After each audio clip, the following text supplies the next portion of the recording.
Mengejutkan, pistol era Perang Dunia ditemukan di tempat Brigadir J meregang nyawa. Sosok ayah Ferdi Sambo jadi ikut terseret. Kamarudin Simanjuntak minta keterlibatan TNI.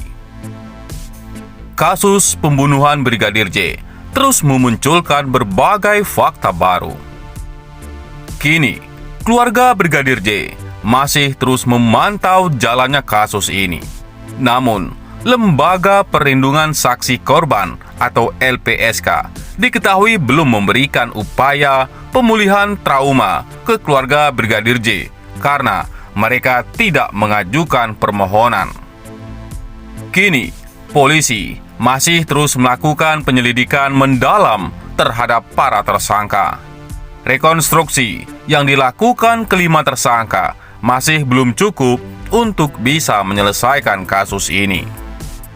Di tengah penyelidikan tersebut, kini ada temuan baru, yaitu sebuah pistol jadul di tempat Brigadir J meregang nyawa. Diketahui, ada pistol era Perang Dunia yang teridentifikasi di TKP pembunuhan Brigadir J. Hal itu terlihat dari peluru pistol antik jenis Luger juga teridentifikasi di TKP tewasnya Brigadir J. Temuan itu menguat dugaan baru bahwa pistol yang terlibat di pembunuhan ajudan Ferdi Sambo itu tak hanya Glock 17 dan HS-9. Diketahui sebelumnya, Glock 17 adalah senjata milik Baradae yang digunakan untuk menembak Brigadir J.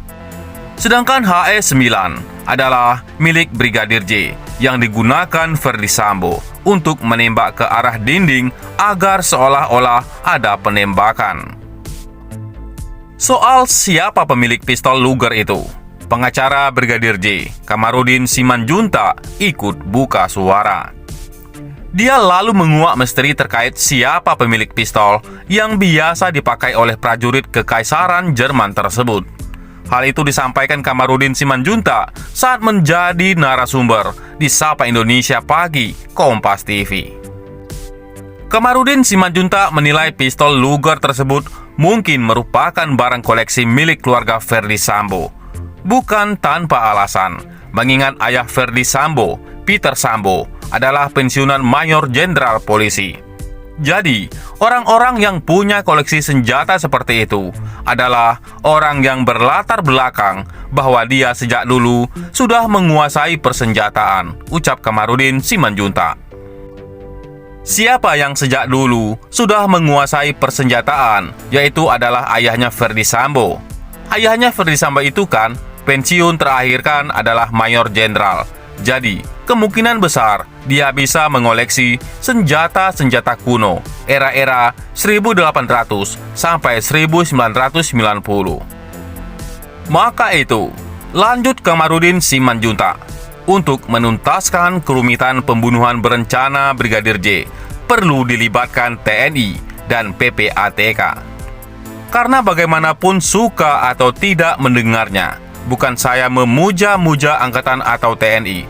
Mereka itu terkenal disiplin dan sportif. Kucing aja ditembak oleh jenderal, hukumnya tegas, apalagi manusia, ujar Kamarudin. Beda sama polisi yang suka merekayasa kejadian. Artinya, tidak semua polisi, sebagian kecil saja. Tetapi, yang suka merekayasa ini kan dia berada di posisi puncak semua karena sudah biasa menjilat ke istana, menjilat ke kementerian. Menurut Kamarudin, akan berbeda nasib perwira Polri yang tidak pandai menjilat dalam tugasnya. Yang kerjanya baik-baik, tidak pandai menjilat, sehingga tidak mendapatkan jabatan yang VIP. Kan begitu, kata Kamarudin. Oleh karena itu, ayo dong, kalau memang mau membebaskan polisi dari tangan mafia, ayo dong, kita tolong polisi ini. Karena sangat banyak polisi yang baik-baik. Sementara itu, pengamat kepolisian Bambang Rukminto berharap penyidik Mabes Polri melakukan pemeriksaan dengan cermat kepada sejumlah tersangka kasus obstruction of justice tewasnya Brigadir Pol Nofriansah Yosua Huta Barat atau Brigadir J. Hal ini penting sebagai kunci untuk mengetahui siapa sesungguhnya pemilik senjata api jenis Luger.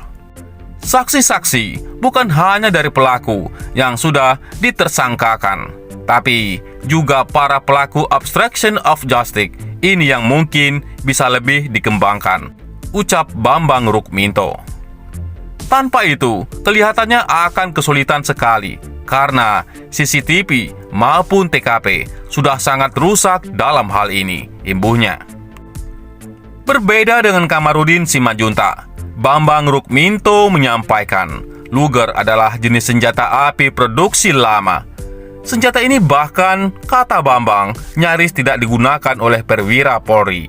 Ini senjata lama seperti itu, nyaris tidak digunakan kawan-kawan kepolisian. Artinya, ini bisa jadi senjata-senjata koleksi seperti itu, ujar Bambang.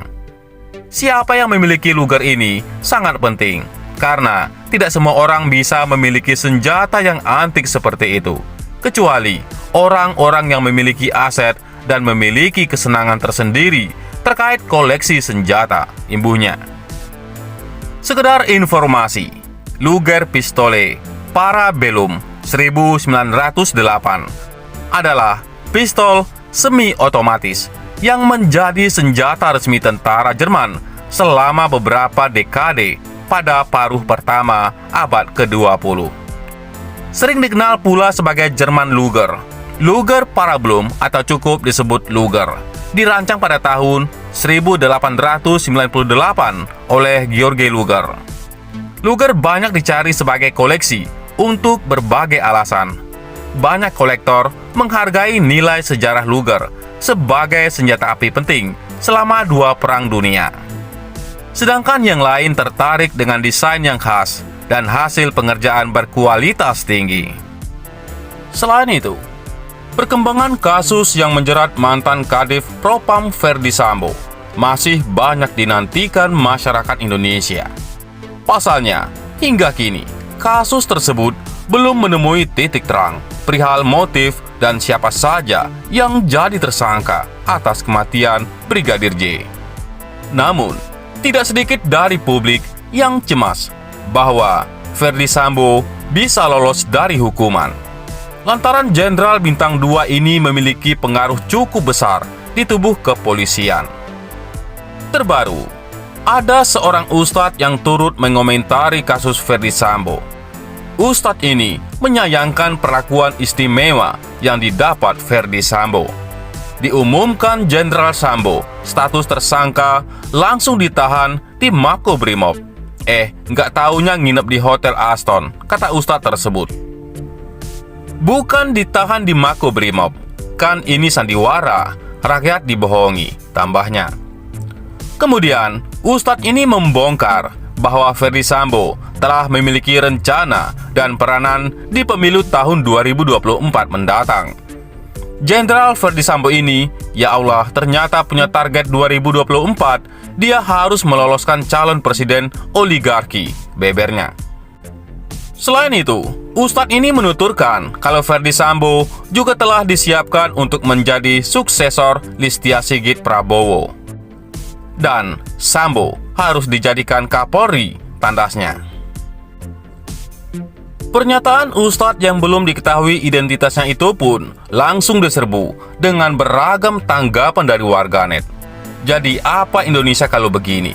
Semoga Allah secepatnya memberikan keadilannya, tulis warganet. Jangan sampai terjadi ya Allah ya Robi, tolong lindungi Indonesia, kata yang lain. Siapa ya orangnya yang dimaksud dan disiapkan untuk menjadi presiden? Tutur yang lain. Bapak pemberani, kita dukung. Buka mata, buka telinga kita, agar hati-hati memilih pemimpin, sahut yang lain. Semoga Allah melindungi ustadz ini, harap akun yang lainnya. Bagaimana menurut pendapat Anda?